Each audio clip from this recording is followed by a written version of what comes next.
The World Health Organization is finalizing a legally binding pandemic treaty, and while the world watches headlines, the real power play is happening in silence. The WHO Pandemic Agreement, or Treaty, is a legally binding international accord proposed after COVID-19.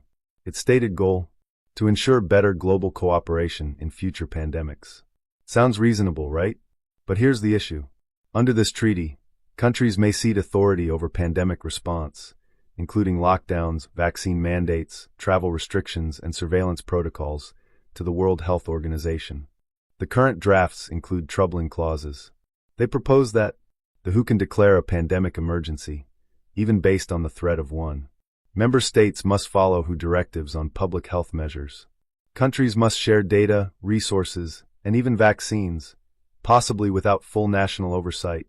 This means sovereignty could be overridden, not just in health, but in civil liberties. Imagine the same playbook as 2020, but this time, globally enforced, with no room for national debate. Mainstream media coverage is minimal. Social platforms throttle discussions, and dissenters, even doctors and legal scholars, are labeled conspiracy theorists. But the documents are real. The meetings are happening, and the vote is approaching. Why the silence? Because when power shifts quietly, it avoids resistance. Ask yourself, who gains the most from this treaty? Pharmaceutical companies? Yes, under the treaty, countries are expected to ensure access to safe and effective vaccines for their populations, possibly by force. Tech giants? Absolutely. Biosurveillance, digital health certificates, and AI monitoring are all tied into enforcement mechanisms. And the WHO itself? A once advisory agency, now transformed into a global authority, with power over your daily life. Let's not forget, the WHO praised China's early handling of COVID-19, even as whistleblowers were silenced.